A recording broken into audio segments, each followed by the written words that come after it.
ನೀವು ಎಂದಾದ್ರೂ ಯೋಚನೆ ಮಾಡಿದ್ರಾ ನಿಮ್ಮ ಮಂತ್ಲಿ ಸ್ಯಾಲರಿ ಕೇವಲ 15,000, ಅದರಿಂದ ಮನೆ ಖರ್ಚು ಕೂಡ ನಡೆಯೋದಿಲ್ಲ. ಇನ್ವೆಸ್ಟ್ಮೆಂಟ್ ಮಾಡಿ ಕೋಟಿಗಟ್ಟಲೆ ದುಡ್ಡು ಮಾಡೋದು ಹೇಗೆ ಅಂತ?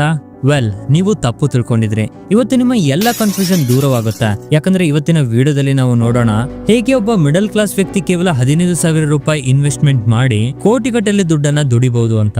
ಅದರ ಜೊತೆಗೆ ನಾನು ನಿಮಗೆ 3 ಡಿಫರೆಂಟ್ ಆಪ್ಷನ್ಸ್ ಕೂಡ ತಿಳಿಸ್ತೀನಿ. ಇದರಿಂದ ನಿಮಗೆ ಯಾವುದು ಬೆಸ್ಟ್ ಆಪ್ಷನ್ ಅಂತ ಗೊತ್ತಾಗುತ್ತೆ.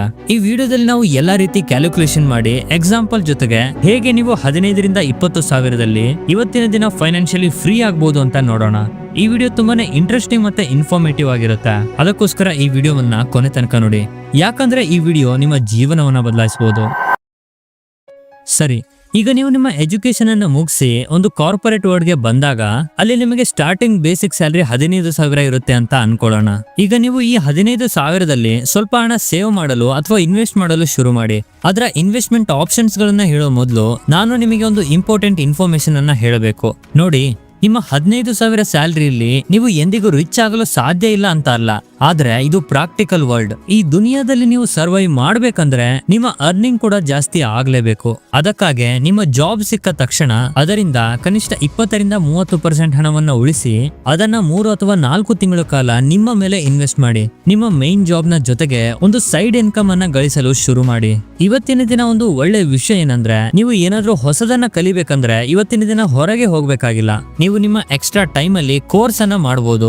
ಶಾರ್ಟ್ ಟರ್ಮ್ ಸ್ಕಿಲ್ಸ್ ಅನ್ನ ಕಲಿತು ಬೇರೆಯವರ ಕೆಳಗೆ ಕೆಲಸ ಮಾಡಬಹುದು. ಎಕ್ಸಾಂಪಲ್ ಗೆ ಫ್ರೀಲಾನ್ಸಿಂಗ್. ನೀವು ಕಂಟೆಂಟ್ ರೈಟಿಂಗ್ ಅಥವಾ ವಿಡಿಯೋ ಎಡಿಟಿಂಗ್ ಗೆ ಸಂಬಂಧಿಸಿದ ಯಾವುದೋ ಸ್ಕಿಲ್ ಅನ್ನ ಕಲಿತರೆ 2-3 ತಿಂಗಳಲ್ಲಿ ಶಾರ್ಟ್ ಟರ್ಮ್ ಕೋರ್ಸ್ ಮಾಡಿ ಒಂದು ಪ್ರಾಜೆಕ್ಟ್ ಅನ್ನ ಮಾಡಿ ನಿಮ್ಮ ಪೋರ್ಟ್ಫೋಲಿಯೋ ಬಿಲ್ಡ್ ಮಾಡ್ಕೋಬಹುದು. ನಂತರ ನೀವು ಆಫೀಸ್ ಆದ್ಮೇಲೆ 2-3 ಗಂಟೆ ಎಕ್ಸ್ಟ್ರಾ ಟೈಮ್ ಅನ್ನ ತಗೊಂಡು ನಿಮ್ಮ ಆ ಸೈಡ್ ಹಸಲ್ ಮೇಲೆ ಕೆಲಸ ಮಾಡಬೇಕು. ಹಾಗಾಗಿ ನೀವು ಒಂದು ಗುಡ್ ವೆಲ್ತ್ ಅನ್ನ ಬೆಳೆಸಬೇಕಾದ್ರೆ ಕನಿಷ್ಠ 3 ತಿಂಗಳು ನಿಮ್ಮ ಮೇಲೆ ಇನ್ವೆಸ್ಟ್ ಮಾಡ್ಕೊಳ್ಳಿ. ಮತ್ತೆ ನಿಮ್ಮ ಸ್ಯಾಲರಿ ಜೊತೆಗೆ ಒಂದು ಎಕ್ಸ್ಟ್ರಾ ಇನ್ಕಮ್ ಸೋರ್ಸ್ ಅನ್ನ ಹುಡುಕಿ ಮತ್ತು 15,000ವನ್ನ 20,000 ಅಥವಾ 25,000 ಮಾಡಲು ಫೋಕಸ್ ಮಾಡಿ. ನೋಡಿ, ನಾನು ನಿಮಗೆ 15,000ದಲ್ಲಿ ಇನ್ವೆಸ್ಟ್ ಮಾಡಲು ಆಪ್ಷನ್ ಹೇಳೋದಿಲ್ಲ ಅಂತ ಅಲ್ಲ, ಖಂಡಿತ ಹೇಳ್ತೀನಿ. ಆದ್ರೆ 15,000 ಇನ್ವೆಸ್ಟ್ ಮಾಡಿ ಕೊನೆಯ ತಿಂಗಳಲ್ಲಿ ಏನು ಉಳಿಯೋದಿಲ್ಲ ಮತ್ತು ಮನೆ ನಡೆಸಲು ಲೋನ್ ತಗೊಳ್ಬೇಕಾಗುತ್ತೆ ಅಂತ ನಾನು ಹೇಳೋನಲ್ಲಿ ಅಲ್ಲ. ಹಾಗಾದ್ರೆ ಮೊದಲು 15,000 ಸ್ಯಾಲರಿನ ಇನ್ವೆಸ್ಟ್ ಮಾಡೋದಕ್ಕೆ ನೀವು ಏನ್ ಮಾಡ್ಬೇಕು ಅಂತ ನೋಡೋಣ. The 50-30-20 principal. ಈ ರೂಲ್ ಹೇಳುತ್ತೆ, ನೀವು ನಿಮ್ಮ ಟೋಟಲ್ ಇನ್ಕಮ್ ನ 50% ಅನ್ನ ಬೇಸಿಕ್ ನೀಡ್ಸ್ ಅಂದ್ರೆ ನಾರ್ಮಲ್ ಕೆಲಸಗಳಿಗೆ ಬಳಸಬೇಕು. ಅಂದ್ರೆ ನಿಮ್ಮ ಸ್ಯಾಲರಿ 15,000 ಆಗಿದ್ರೆ ಅದರಲ್ಲಿ 7,500 ರೂಪಾಯಿಗಳನ್ನ ಕರೆಂಟ್, ವಾಟರ್, ಎಲೆಕ್ಟ್ರಿಸಿಟಿ ಇತ್ಯಾದಿಗಳಿಗೆ ಇಡಬೇಕು. ನಂತರ ಮುಂದಿನ 30% ಅಂದ್ರೆ 4,500 ರೂಪಾಯಿಯನ್ನ ನಿಮ್ಮ ವಾಂಟ್ಸ್ ಗಳಿಗಾಗಿ ಅಂದ್ರೆ ನಿಮ್ಮ ಬೇಡಿಕೆಗಾಗಿ ಬಳಸಬೇಕು. ಅದರಲ್ಲಿ ನೀವು ಹೊರಗೆ ಹೋಗೋದು, ಊಟ ಮಾಡೋದು, ನಿಮ್ಮ ಹಾಬೀಸ್ ಗಳಿಗೆ, ಆಸೆಗಳಿಗೆ ಖರ್ಚು ಮಾಡಬಹುದು. ಮತ್ತು ಉಳಿದ 20% ಅಂದ್ರೆ 3,000 ನೀವು ಸಂಪೂರ್ಣವಾಗಿ ಸೈಲೆಂಟ್ ಆಗಿ ಇನ್ವೆಸ್ಟ್ ಮಾಡೋಕೆ ಬಳಸಬೇಕು. ಈಗ ಈ ಇನ್ವೆಸ್ಟ್ಮೆಂಟ್ ಅನ್ನ ಎಲ್ಲಿ ಮಾಡಬೇಕು ನೋಡಿ. ಎಲ್ಲಿ ಇನ್ವೆಸ್ಟ್ ಮಾಡಬೇಕು ಅಂತ ತಿಳಿಯಲು ನಿಮಗೆ ಯಾವ ಯಾವ ಆಪ್ಷನ್ ಇದೆ ಅನ್ನೋದನ್ನ ಮೊದಲು ಗೊತ್ತಿರಬೇಕು. ನನ್ನ ಪರ್ಸನಲ್ ಸಜೆಷನ್ ಏನಂದ್ರೆ, ನಿಮ್ಮ ಅರ್ಲಿ ಕರಿಯರ್ ಅಲ್ಲಿ ನೀವು ಈ 5 ಇನ್ವೆಸ್ಟ್ಮೆಂಟ್ ಆಪ್ಷನ್ ಗಳನ್ನ ಹೊರತುಪಡಿಸಿ ಬೇರೆ ಎಲ್ಲಿ ಕೂಡ ನೋಡಬೇಡಿ.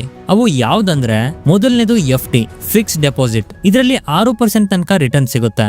ಎರಡನೇದು ಗೋಲ್ಡ್ ಚಿನ್ನ. ಇದರಲ್ಲಿ ಆನ್ ಆನ್ ಅವರೇಜ್ ನಿಮಗೆ 10% ತನಕ ರಿಟರ್ನ್ ಸಿಗುತ್ತೆ. ಮೂರನೇದು ಸ್ಟಾಕ್ ಮಾರ್ಕೆಟ್. ಇದರಲ್ಲಿ ನಾವು ನಿಫ್ಟಿ 50 ಅನ್ನ ತಗೊಂಡ್ರೆ ಅದು ನಮಗೆ 13.5% ತನಕ ರಿಟರ್ನ್ ಕೊಡುತ್ತೆ. ನಾಲ್ಕನೇದು ಮಿಡ್ ಕ್ಯಾಪ್ 100 ಕಂಪನಿಗಳು. ಇವು ಸ್ವಲ್ಪ ಹೈ ರಿಟರ್ನ್ ನೀಡುತ್ತೆ, ಅಂದ್ರೆ ಆನ್ ಎನ್ ಅವರೇಜ್ 14ರಿಂದ 14.5 ಆಸುಪಾಸು. ಐದನೇದು ಸ್ಮಾಲ್ ಕ್ಯಾಪ್ 250 ಕಂಪನಿಗಳು. ಇವು 18% ವರೆಗೆ ರಿಟರ್ನ್ ಕೊಡಬಹುದು. ಈಗ ನೀವು ಹೇಳ್ಬೋದು, ಇನ್ನೇನ್ ಯೋಚನೆ ಮಾಡೋದು, ಸ್ಮಾಲ್ ಕ್ಯಾಪ್ ಅಲ್ಲಿ ಅತಿ ಹೆಚ್ಚು ರಿಟರ್ನ್ ಸಿಗುತ್ತೆ, ಹಾಗಾದ್ರೆ ಸ್ಟ್ರೈಟ್ ಅವೇ ಅದರಲ್ಲಿ ಹಣವನ್ನ ಹಾಕೋಣ ಅಲ್ವಾ? ಆದ್ರೆ ಇಂತಹ ಮಿಸ್ಟೇಕ್ ಎಂದಿಗೂ ಮಾಡಬೇಡಿ. ಯಾಕಂದ್ರೆ ನೀವು ನೋಡ್ತಾ ಇರುವ ಈ ರಿಟರ್ನ್ ಹೆಚ್ಚಾದಾಗ ಅದರ ರಿಸ್ಕ್ ಕೂಡ ಹೆಚ್ಚಾಗುತ್ತೆ. FD ಯಲ್ಲಿ ಯಾವುದೇ ರಿಸ್ಕ್ ಇಲ್ಲದಿರುವಾಗ ಅದರ ರಿಟರ್ನ್ ಕೂಡ ಕಡಿಮೆ ಇರುತ್ತೆ. ಹಾಗಾದ್ರೆ ಸ್ನೇಹಿತರೆ, ಈಗ ಏನ್ ಮಾಡೋದು ಅಂತ ನೀವು ಯೋಚನೆ ಮಾಡ್ತಿರ್ಬೋದು. ಈಗ ನಿಮಗಾಗಿ ಇಲ್ಲಿ 3 ಆಪ್ಷನ್ಸ್ ಗಳನ್ನ ಹೇಳ್ತೀನಿ. ಅದರಲ್ಲಿ ಅದು ಎಷ್ಟು ರಿಟರ್ನ್ ಕೊಡುತ್ತೆ, ಎಷ್ಟು ಸಮಯ ತಗೊಳುತ್ತೆ ಎಲ್ಲವನ್ನ ನೀವು ಕ್ಯಾಲ್ಕುಲೇಷನ್ ಮಾಡಬಹುದು. Option number 1 safe option FD. ನಾನು ನಿಮಗೆ ಹೇಳಿದಂತೆ FD ಯಲ್ಲಿ ನಿಮಗೆ ಕೇವಲ 6% ಮಾತ್ರ ರಿಟರ್ನ್ ಸಿಗುತ್ತೆ. ಆದ್ರೆ FD ಯಲ್ಲಿ ಒಂದು ಇಶ್ಯೂ ಇದೆ. ಅದು ಏನಂದ್ರೆ, FD ಯಲ್ಲಿ ಸಿಗುವ ರಿಟರ್ನ್ ಮಾರ್ಕೆಟ್ ನ ಇನ್ಫ್ಲೇಷನ್ ಅನ್ನ ಬೀಟ್ ಮಾಡಲು ಆಗೋದಿಲ್ಲ. ಇನ್ಫ್ಲೇಷನ್ 5ರಿಂದ 7% ನಡುವೆ ಇರುತ್ತೆ ಮತ್ತು ಇದರ ಇಂಟ್ರೆಸ್ಟ್ 6% ಹತ್ರ ಇರುತ್ತೆ. ಆದ್ರೂ ಒಮ್ಮೆ ಕ್ಯಾಲ್ಕುಲೇಷನ್ ಮಾಡಿ ನೋಡೋಣ. ನಾವು 15,000 ಸ್ಯಾಲರಿಯಲ್ಲಿ 20% ಅಂದ್ರೆ 3,000ವನ್ನ FD ಮೂಲಕ ಇನ್ವೆಸ್ಟ್ ಮಾಡಿದ್ರೆ ಎಷ್ಟು ರಿಟರ್ನ್ ಸಿಗುತ್ತೆ? ಈಗ ನಾನು ಇಲ್ಲಿ ಅಸ್ಯೂಮ್ ಮಾಡ್ತೀನಿ, ಕಾಲ ಕಳೆದಂತೆ ನಿಮ್ಮ ಸ್ಯಾಲರಿ ಕೂಡ ಹೆಚ್ಚಾಗುತ್ತೆ, ಅಂದ್ರೆ ನಿಮ್ಮ ಇನ್ವೆಸ್ಟ್ಮೆಂಟ್ ಸಹ ಹೆಚ್ಚಾಗುತ್ತೆ. ಹಾಗಾದ್ರೆ ಪ್ರತಿ ವರ್ಷಕ್ಕೆ ನಿಮ್ಮ ಇನ್ವೆಸ್ಟ್ಮೆಂಟ್ ಅನ್ನ 10% ಹೆಚ್ಚಿಸೋಣ. ಈಗ ನಾವು ಇಲ್ಲಿ ಇನ್ಫ್ಲೇಷನ್ ಅನ್ನ ಅಡ್ಜಸ್ಟ್ ಮಾಡಿದ ನಂತರ ನಮ್ಮ ಹಣದ ರಿಯಲ್ ವ್ಯಾಲ್ಯೂ ಏನಂತ ನೋಡಬೇಕು. ಈ ಚಾರ್ಟ್ ಅಲ್ಲಿ ನೀವು ಬೇರೆ ಬೇರೆ ಆಸೆಟ್ ಕ್ಲಾಸ್ ಅನ್ನ ನೋಡಬಹುದು. ಮೊದಲ ಆಪ್ಷನ್ ಅಲ್ಲಿ ನೀವು 100% ಪೂರ್ಣ ಹಣವನ್ನ FD ಯಲ್ಲಿ ಹೂಡಿಕೆ ಮಾಡ್ತಾ ಇದ್ದೀರಾ. ನೀವು ನೋಡಬಹುದು 10 ವರ್ಷದಲ್ಲಿ 5,73,000ವನ್ನ ಇನ್ವೆಸ್ಟ್ ಮಾಡಿರ್ತೀರಾ. ಅದರ ಫ್ಯೂಚರ್ ವ್ಯಾಲ್ಯೂ 7,53,000 ಆಗಿರುತ್ತೆ. ಆದ್ರೆ ಅದನ್ನ ಇನ್ಫ್ಲೇಷನ್ ತೆಗೆದಾಗ 4,50,000 ಆಗುತ್ತೆ. ಅದೇ ರೀತಿ 15 ವರ್ಷ, 20 ವರ್ಷ, 25 ವರ್ಷದ ತನಕ ನೀವು ಇನ್ವೆಸ್ಟ್ ಮಾಡಿದ್ರೆ ನಿಮ್ಮ ಇನ್ವೆಸ್ಟೆಡ್ ವ್ಯಾಲ್ಯೂ 35 ಲಕ್ಷ ಆಗಿರುತ್ತೆ. ಅದರ ಫ್ಯೂಚರ್ ವ್ಯಾಲ್ಯೂ 62 ಲಕ್ಷ ಆಗಿರುತ್ತೆ. ಆದ್ರೆ ನೀವು ಈ ಸೈಡ್ ಅಲ್ಲಿ ಇನ್ಫ್ಲೇಷನ್ ಎಲ್ಲ ತೆಗೆದಾಗ ಅದು ಕೇವಲ 17 ಲಕ್ಷ ಮಾತ್ರ ಉಳಿಯುತ್ತೆ. ಹೀಗೆ ಯಾಕಂದ್ರೆ ಇನ್ಫ್ಲೇಷನ್ ನಿಮ್ಮ ವ್ಯಾಲ್ಯೂ ಅನ್ನ ಕಡಿಮೆ ಮಾಡುತ್ತೆ. ಜೊತೆಗೆ ನೀವು ಪೂರ್ತಿ 30 ವರ್ಷ ಇನ್ವೆಸ್ಟ್ ಮಾಡಿದ್ರೆ ನಿಮ್ಮ ಇನ್ವೆಸ್ಟೆಡ್ ವ್ಯಾಲ್ಯೂ 59 ಲಕ್ಷ ಆಗಿರುತ್ತೆ. ಆಗ ಅದು 1 ಕೋಟಿ ಟಚ್ ಮಾಡುತ್ತೆ. ಅಂದ್ರೆ ನೀವು FD ಅಲ್ಲಿ ನಿಮ್ಮ SIP ಅನ್ನ ಶುರು ಮಾಡಿದ್ರೆ ಅದು 30 ವರ್ಷ ಆದ ಮೇಲೆ 1 ಕೋಟಿಗೆ ತಲುಪುತ್ತೆ. FD ಅಲ್ಲಿ ಇನ್ವೆಸ್ಟ್ ಮಾಡೋದೊಂದು ಸೇಫ್ ಆಪ್ಷನ್. ಯಾಕಂದ್ರೆ ಎಲ್ಲಿ ಮಾರ್ಕೆಟ್ ಅಲ್ಲಿ ಆಗುವ ಅಪ್ಸ್ ಅಂಡ್ ಡೌನ್ಸ್ ನಿಮಗೆ ಯಾವುದೇ ರೀತಿಯ ಡಿಫರೆನ್ಸ್ ಕೊಡೋದಿಲ್ಲ. ಆದ್ರೆ ಇನ್ವೆಸ್ಟ್ಮೆಂಟ್ ಅಲ್ಲಿ ಒಂದು ಗೋಲ್ಡ್ ರೂಲ್ ಇದೆ, ಕಡಿಮೆ ರಿಸ್ಕ್ ಕಡಿಮೆ ರಿಟರ್ನ್. ಮತ್ತು 15,000 ಗಳಿಸುವ ವ್ಯಕ್ತಿ ಇಷ್ಟು ಇನ್ವೆಸ್ಟ್ಮೆಂಟ್ ಮಾಡಿದ ನಂತರವೂ ಏನು ಸಿಗದಿದ್ರೆ FD ನಮ್ಮ ಇನ್ಫ್ಲೇಷನ್ ಅನ್ನು ಕೂಡ ಬೀಟ್ ಮಾಡಲು ಸಾಧ್ಯ ಇಲ್ಲ. ಆದ್ರಿಂದ ನಾವು ಮುಂದಿನ ಆಪ್ಷನ್ ಕಡೆಗೆ ಹೋಗೋಣ, ಅಂದ್ರೆ ಸ್ಟಾಕ್ ಮಾರ್ಕೆಟ್. ಈಗ ಸ್ಟಾಕ್ ಮಾರ್ಕೆಟ್ ಅಲ್ಲಿ ನಾನು ನಿಮಗೆ ಸ್ಟಾಕ್ ಗಳಲ್ಲಿ ಇನ್ವೆಸ್ಟ್ ಮಾಡಬೇಕು ಅಂತ ಹೇಳ್ತಾ ಇಲ್ಲ. ಯಾಕಂದ್ರೆ ಸ್ಟಾಕ್ ಗಳಲ್ಲಿ ಇನ್ವೆಸ್ಟ್ ಮಾಡ್ಬೇಕಂದ್ರೆ ತುಂಬಾ ಟೈಮ್, ರಿಸರ್ಚ್ ಮತ್ತೆ ಕ್ಯಾಪಿಟಲ್ ಬೇಕಾಗುತ್ತೆ. ಇದು ಯಾವುದೇ ರೀತಿ ಜಾಬ್ ಮಾಡುವ ವ್ಯಕ್ತಿಗೆ ತುಂಬಾನೇ ಪ್ರಾಬ್ಲಮ್ ಕೊಡುತ್ತೆ. ಆದ್ರಿಂದ ನೀವು ಫಂಡ್ಸ್ ಗಳಲ್ಲಿ ಇನ್ವೆಸ್ಟ್ ಮಾಡಬಹುದು, ಅಂದ್ರೆ ಮ್ಯೂಚುವಲ್ ಫಂಡ್ಸ್ ಗಳಲ್ಲಿ. ಇದರಲ್ಲೂ ಕೂಡ ನಮಗೆ 3 ರೀತಿಯ ಆಪ್ಷನ್ ಇರುತ್ತೆ. ಒಂದನೇದು ನಿಫ್ಟಿ 50 ಇಂಡೆಕ್ಸ್ ಫಂಡ್. ಇದರಲ್ಲಿ ದೇಶದ ಟಾಪ್ 50 ಕಂಪನಿಗಳು ಬರುತ್ತೆ ಮತ್ತು ಆನ್ ಆನ್ ಆವರೇಜ್ ಇದು 15.5% ರಿಟರ್ನ್ ಕೊಡುತ್ತೆ. ಎರಡನೇದು ನಿಫ್ಟಿ 100 ಮಿಡ್ ಕ್ಯಾಪ್ ಕಂಪನಿಗಳು. ಇದೊಂದು ಸ್ಟೇಬಲ್ ಗ್ರೋತ್ ನ ಕಂಪನಿ ಆಗಿರುತ್ತೆ. ಇವು ಬೆಳೆಯುತ್ತಿರೋ ಕಂಪನಿ ಆಗಿರೋದ್ರಿಂದ ಇದರಲ್ಲಿ 14ರಿಂದ 15% ರಿಟರ್ನ್ ಕೊಡಬಹುದು. 250 ಸ್ಮಾಲ್ ಕ್ಯಾಪ್ ಕಂಪನಿಗಳು. ಇವು ಸಣ್ಣ ಕಂಪನಿಗಳು. ಇದರಲ್ಲಿ ಗ್ರೋತ್ ಆಪರ್ಚುನಿಟಿ ತುಂಬಾ ಹೆಚ್ಚಾಗಿರುತ್ತೆ. ಆದ್ದರಿಂದ ಇದರಲ್ಲಿ 15% ರಿಟರ್ನ್ ಸಿಗಬಹುದು. ಈಗ ನಾವು ಈ ಮೀಡಿಯಂ ರಿಸ್ಕ್ ಆಪ್ಷನ್ ಬಗ್ಗೆ ಮಾತಾಡೋಣ. ನಾನು ನನ್ನ ಎಲ್ಲ ಹಣಗಳನ್ನ ಕೇವಲ ಸ್ಮಾಲ್ ಕ್ಯಾಪ್ ಕಂಪನಿಯಲ್ಲಿ ಹಾಕೋದಕ್ಕೆ ಬಯಸೋದಿಲ್ಲ. ನಾನು ಒಂದು ಸ್ಟ್ರಾಟಜಿಯನ್ನು ಯೂಸ್ ಮಾಡ್ತೀನಿ. ಈ 3 ರೀತಿಯ ಫಂಡ್ಸ್ ಗಳಲ್ಲಿ ನೀವು ನಿಮ್ಮ 3,000 ರೂಪಾಯಿಗಳನ್ನ 70-20-10 ರೇಷಿಯೋದಲ್ಲಿ ಇನ್ವೆಸ್ಟ್ ಮಾಡಬಹುದು. ಇದರಲ್ಲಿ ನಿಫ್ಟಿ 50 ಅಲ್ಲಿ 2,100 ರೂಪಾಯಿ, ಮಿಡ್ ಕ್ಯಾಪ್ ಅಲ್ಲಿ 600 ರೂಪಾಯಿ ಮತ್ತೆ ಸ್ಮಾಲ್ ಕ್ಯಾಪ್ ಅಲ್ಲಿ 300 ರೂಪಾಯಿ ಹಾಕಬಹುದು. ಇದರಿಂದ ಏನಾಯ್ತು ಅಂದ್ರೆ ನಿಮ್ಮ ಆವರೇಜ್ ರಿಟರ್ನ್ 14% ಆಗುತ್ತೆ. ಹಾಗಾದ್ರೆ ಈ ರೇಟ್ ಆಫ್ ರಿಟರ್ನ್ ಪ್ರಕಾರ ನಿಮ್ಮ ಫ್ಯೂಚರ್ ವ್ಯಾಲ್ಯೂ ಇನ್ಫ್ಲೇಷನ್ ನೊಂದಿಗೆ ಎಷ್ಟು ಇರುತ್ತೆ ಅಂತ ನೋಡೋಣ. 10 ವರ್ಷದಲ್ಲಿ ನೀವು 5,73,000ವನ್ನ ಇನ್ವೆಸ್ಟ್ ಮಾಡಿರ್ತೀರಾ. ಅದರ ಫ್ಯೂಚರ್ ವ್ಯಾಲ್ಯೂ 11,31,000 ಆಗಿರುತ್ತೆ. ಆದ್ರೆ ಇನ್ಫ್ಲೇಷನ್ ಅನ್ನ ತೆಗೆದಾಗ 6,77,000 ಇರುತ್ತೆ. ಜೊತೆಗೆ 15 ವರ್ಷದಲ್ಲಿ 20 ವರ್ಷ, 25 ಹೀಗೆ ನೀವು ನೋಡ್ತಾ ಹೋಗ್ಬೋದು. ಇಲ್ಲಿ ನೀವು ಗಮನಿಸಬೇಕಾದ ವಿಷಯ ಏನಂದ್ರೆ ಫಿಕ್ಸ್ಡ್ ಡೆಪಾಸಿಟ್ ಅಲ್ಲಿ ನಿಮ್ಗೆ 30 ವರ್ಷ ಬೇಕಾಯ್ತು 1 ಕೋಟಿಯನ್ನ ಟಚ್ ಮಾಡೋದಕ್ಕೆ. ಈ ಮೀಡಿಯಂ ರಿಸ್ಕ್ ಅಲ್ಲಿ ನೀವು ಅದನ್ನ 25 ವರ್ಷದಲ್ಲೇ ಕಂಪ್ಲೀಟ್ ಮಾಡ್ಕೋಬಹುದು. ಸ್ವಲ್ಪ ವಿಡಿಯೋವನ್ನ ಪಾಸ್ ಮಾಡಿ ಈ ಚಾರ್ಟ್ ಅನ್ನ ನೀಟಾಗಿ ಅನಲೈಸ್ ಮಾಡಿ. ಇದನ್ನ ನಿಮ್ಮ FD ಯೊಂದಿಗೆ ಕಂಪೇರ್ ಮಾಡಿ ನೋಡಿ, ನಿಮ್ಗೆ ಗೊತ್ತಾಗುತ್ತೆ. ಈ 2 ಆಪ್ಷನ್ ಗಳಲ್ಲಿ ಒಂದು ವಿಷಯವನ್ನ ನೀವು ನೋಟಿಸ್ ಮಾಡಿರಬಹುದು. ನಾವು FD ಅಲ್ಲಿ ಇನ್ವೆಸ್ಟ್ ಮಾಡುವಾಗ ನಮಗೆ ಸಿಗುವ ಆಕ್ಚುಯಲ್ ಪ್ರೈಸ್ ನಮ್ಮ ಇನ್ವೆಸ್ಟ್ಮೆಂಟ್ ಅಮೌಂಟ್ ಗಿಂತ ತುಂಬಾನೇ ಕಡಿಮೆ ಇತ್ತು. ಆದ್ರೆ ಆಪ್ಷನ್ 2ರಲ್ಲಿ ಅಂದ್ರೆ ಮೀಡಿಯಂ ರಿಸ್ಕ್ ಆಪ್ಷನ್ ಅಲ್ಲಿ ನಮಗೆ ಪ್ರತಿ ಬಾರಿ ನಮ್ಮ ಇನ್ವೆಸ್ಟ್ಮೆಂಟ್ ಗಿಂತ ಹೆಚ್ಚು ಅಮೌಂಟ್ ಸಿಗುತ್ತೆ. ಹೀಗೆ ಯಾಕೆ ಅಂದ್ರೆ FD ಆಪ್ಷನ್ ಅಲ್ಲಿ ನಮ್ಮ 5% ಇನ್ಫ್ಲೇಷನ್ ಅನ್ನ ಬೀಟ್ ಮಾಡಲು ಆಗ್ತಾ ಇರಲಿಲ್ಲ, ಬದಲಾಗಿ ನಮ್ಮ ವೆಲ್ತ್ ಅನ್ನ ಡಿವ್ಯಾಲ್ಯೂ ಮಾಡ್ತಾ ಇತ್ತು. ಹಾಗಾದ್ರೆ ಸೇವಿಂಗ್ ಅಕೌಂಟ್ ಮತ್ತು FD ನಿಮ್ಮ ಪಾಲಿಗೆ ದೊಡ್ಡ ಮತ್ತು ಸರಿಯಾದ ಆಪ್ಷನ್ ಅಂತ ತಿಳ್ಕೊಂಡಿದ್ರೆ ನಿಮ್ಮ ಹಣಕ್ಕೆ ಏನಾಗಬಹುದು ಅಂತ ನೀವೇ ನೋಡ್ಕೊಳ್ಳಿ. ಸರಿ, ಈಗ ಮೀಡಿಯಂ ರಿಸ್ಕ್ ಆಪ್ಷನ್ ಅಲ್ಲಿ ನಿಮಗೆ ರಿಟರ್ನ್ ಉತ್ತಮವಾಗಿ ಸಿಗುತ್ತೆ. ಆದ್ರೆ ನಿಮಗೆ ಈ ರಿಟರ್ನ್ ಬೇಗ ಸಿಗಬೇಕು, 1 ಕೋಟಿ ಗಳಿಸಲು 25 ವರ್ಷ ವೆಯ್ಟ್ ಮಾಡಕ್ಕಾಗಲ್ಲ ಅಂತ ನೀವು ಬಯಸುತ್ತಿದ್ರೆ ನೀವು ಸಹ ಹಾಗೆ ಥಿಂಕ್ ಮಾಡ್ತಿದ್ದೀರಾ. ನಮಗೆ ಈಗ ನೆಕ್ಸ್ಟ್ ಆಪ್ಷನ್ ಕಡೆಗೆ ಹೋಗ್ಬೇಕು.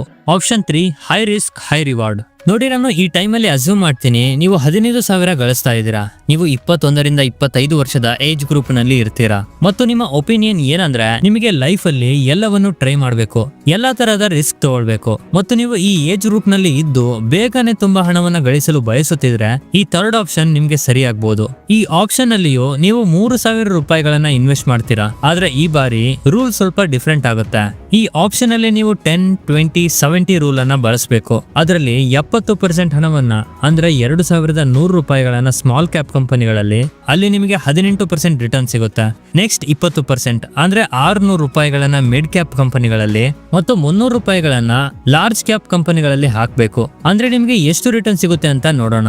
ಈ ಆಪ್ಷನ್ ನಮಗೆ 16.87% ನಷ್ಟು ಆವರೇಜ್ ರಿಟರ್ನ್ ಕೊಡುತ್ತೆ. ಇದರಿಂದ 10 ವರ್ಷಗಳ ನಂತರ ನೀವು 5,73,000 ಇನ್ವೆಸ್ಟ್ ಮಾಡ್ತೀರಾ. ಅದರ ಫ್ಯೂಚರ್ ವ್ಯಾಲ್ಯೂ 13 ಲಕ್ಷ ಆಗಿರುತ್ತೆ. 15 ವರ್ಷದಲ್ಲಿ 11,43,000 ಇನ್ವೆಸ್ಟ್ ಮಾಡಿರ್ತೀರಾ. ಅದರ ಫ್ಯೂಚರ್ ವ್ಯಾಲ್ಯೂ 39 ಲಕ್ಷ ಆಗಿರುತ್ತೆ. ಇದೇ ರೀತಿ ನೀವು 20 ವರ್ಷದ ಒಳಗೇನೆ 1 ಕೋಟಿ ಮಾರ್ಕ್ ಅನ್ನ ಟಚ್ ಮಾಡಬಹುದು. ನೋಡಿ, ಇದಕ್ಕೆ ಅನ್ನೋದು ಹೈ ರಿಸ್ಕ್ ಹೈ ರಿವಾರ್ಡ್ ಅಂತ. ಇದೇ ರೀತಿ ನೀವು 25, 30, 35 ವರ್ಷದ ತನಕ ಇನ್ವೆಸ್ಟ್ ಮಾಡಿದ್ರೆ ಇನ್ ಟೋಟಲ್ ಆಗಿ ನೀವು 97,56,000 ಇನ್ವೆಸ್ಟ್ ಮಾಡಿರ್ತೀರಾ. ಅದರ ಜೊತೆಗೆ ನಿಮಗೆ 15 ಕೋಟಿ ರಿಟರ್ನ್ ಸಿಕ್ಕಿರುತ್ತೆ. ಜಸ್ಟ್ ಇಮ್ಯಾಜಿನ್ ಸ್ನೇಹಿತರೆ, ನಿಮ್ಮ ಕೇವಲ 3,000 ರೂಪಾಯಿಯನ್ನ ಇನ್ವೆಸ್ಟ್ಮೆಂಟ್ ಮಾಡಿ ನಿಮಗೆ 15.5 ಕೋಟಿ ಅಂದ್ರೆ ಅದು ತಮಾಷೆ ಮಾತಲ್ಲ. ಅದನ್ನ ಇನ್ಫ್ಲೇಷನ್ ಅಡ್ಜಸ್ಟ್ ಮಾಡಿನೂ ನಿಮಗೆ 2.5 ಕೋಟಿ ಸಿಗಬಹುದು. ಹಾಗಾದ್ರೆ ಸ್ನೇಹಿತರೆ, ನೀವು ನೋಡಿದ್ರೆ ನೀವು 15,000 ಗಳಿಸಿದ್ರು ಕೂಡ ಒಂದು ಒಳ್ಳೆ ರೀತಿಯ ಸಿಸ್ಟಮ್ ಅನ್ನ ಫಾಲೋ ಮಾಡಿದ್ರೆ, ನೀವು ನಿಮ್ಮ ಇನ್ವೆಸ್ಟ್ಮೆಂಟ್ ಗಾಗಿ ಸರಿಯಾದ ಮೆಥಡ್ ಅನ್ನ ಯೂಸ್ ಮಾಡಿದ್ರೆ ನೀವು ಕೇವಲ 20 ವರ್ಷಗಳ ಒಳಗೆ 15,000 ಸ್ಯಾಲರಿಯಿಂದ ಕೂಡ ಕೋಟ್ಯಾಧಿಪತಿ ಆಗ್ಬಹುದು. ನಿಮ್ಮಲ್ಲಿ ಈಗ ತುಂಬಾ ಜನ ಹೇಳ್ಬೋದು, ಇದೆಲ್ಲ ಬೇಕಾರ, ಎಕ್ಸೆಲ್ ಶೀಟ್ ಅಲ್ಲಿ ನೀವು ಎಲ್ಲ ಹೇಳೋದು ಈಸಿ, ರಿಯಲ್ ಲೈಫ್ ಅಲ್ಲಿ ಇದನ್ನ ಫೇಸ್ ಮಾಡೋದು ತುಂಬಾ ಕಷ್ಟ. ಹಾಗಾದ್ರೆ ನಿಮ್ಮ ಈ ಥಿಂಕಿಂಗ್ ಸಂಪೂರ್ಣವಾಗಿ ತಪ್ಪು. ಹೌದು, ಖಂಡಿತವಾಗಿ ಇಂಟ್ರೆಸ್ಟ್ ರೇಟ್ ಮೇಲೆ ಕೆಳಗೆ ಆಗ್ಬಹುದು. ಈಗಿನ ಕಾಲದಲ್ಲಿ ಇನ್ಫ್ಲೇಷನ್ ತುಂಬಾ ಜಾಸ್ತಿ ಆಗ್ತಾ ಇದೆ. ಆದ್ರೆ ಕಾಂಪೌಂಡಿಂಗ್ ಎಫೆಕ್ಟ್ ನಂತಹ ಯಂತ್ರ ಇದು ಒಮ್ಮೆ ನಿಮ್ಮ ಫ್ರೆಂಡ್ ಆದ್ರೆ ನಿಮ್ಮ ಸಿಚುವೇಶನ್ ಹೇಗೆ ಇರ್ಲಿ ಇದು ನಿಮ್ಮನ್ನ ಒಂದು ದೊಡ್ಡ ಸ್ಥಾನಕ್ಕೆ ರೀಚ್ ಮಾಡ್ಸೇ ಬಿಡುತ್ತೆ. ಮತ್ತೆ ನಾನು ನಿಮಗೆ ತೋರಿಸಿದ ಎಲ್ಲ ಕ್ಯಾಲ್ಕುಲೇಷನ್ಗಳು ಕಾಂಪೌಂಡಿಂಗ್ ಎಫೆಕ್ಟ್ ಅನ್ನ ಯೂಸ್ ಮಾಡುತ್ತೆ. ನಂಬಿದ್ರು ನಂಬದಿದ್ರು ನೀವು ಇದೇ ರೀತಿ ಇನ್ವೆಸ್ಟ್ಮೆಂಟ್ ಮಾಡಿದ್ರೆ, ಅದು SIP ಆಗ್ಲಿ ಅಥವಾ ಲಂಸಮ್ ಆಗಿರ್ಲಿ, ನೀವು ಒಂದು ಸಿಸ್ಟಮೆಟಿಕ್ ರೂಪದಲ್ಲಿ ಇನ್ವೆಸ್ಟ್ ಮಾಡಿದ್ರೆ ನಿಜ ಹೇಳ್ತೀನಿ ನಿಮ್ಮ ಸ್ಯಾಲರಿ ಮ್ಯಾಟ್ರೇ ಆಗಲ್ಲ. ಆದ್ರೆ ನೀವು ಒಂದು ಪ್ರೋಸೆಸ್ ನೊಂದಿಗೆ ಇನ್ವೆಸ್ಟ್ಮೆಂಟ್ ಮಾಡಬೇಕು ಅಷ್ಟೇ. ಸ್ನೇಹಿತರೆ, ನಿಮಗೆ ಈ ವಿಡಿಯೋ ಇಷ್ಟ ಆಗಿದೆ ಅಂತ ಭಾವಿಸ್ತೀನಿ. ಮತ್ತು ನಿಮ್ಮ ಸ್ಯಾಲರಿ ಎಷ್ಟು, ಅದರಲ್ಲಿ ಎಷ್ಟು ಹಣವನ್ನ ನೀವು ಇನ್ವೆಸ್ಟ್ ಮಾಡ್ತೀರಾ ಅನ್ನೋದನ್ನ ಕಾಮೆಂಟ್ ಮಾಡಿ ಖಂಡಿತ ತಿಳಿಸಿ. ಈ ವಿಡಿಯೋ ಇಷ್ಟ ಆಗಿದ್ರೆ ಒಂದು ಲೈಕ್ ಮಾಡಿ, ಜೊತೆಗೆ ನಿಮ್ಮ ಸ್ನೇಹಿತರಿಗೂ ಶೇರ್ ಮಾಡಿ. ನಂತರ ನಿಮಗೆ ಯಾವ ರೀತಿಯ ವಿಡಿಯೋ ಮಾಡಬೇಕು ಅಂತ ಖಂಡಿತ ಕಾಮೆಂಟ್ ಬಾಕ್ಸ್ ಅಲ್ಲಿ ತಿಳಿಸಿ. ಜೈ ಹಿಂದ್, ಜೈ ಕರ್ನಾಟಕ.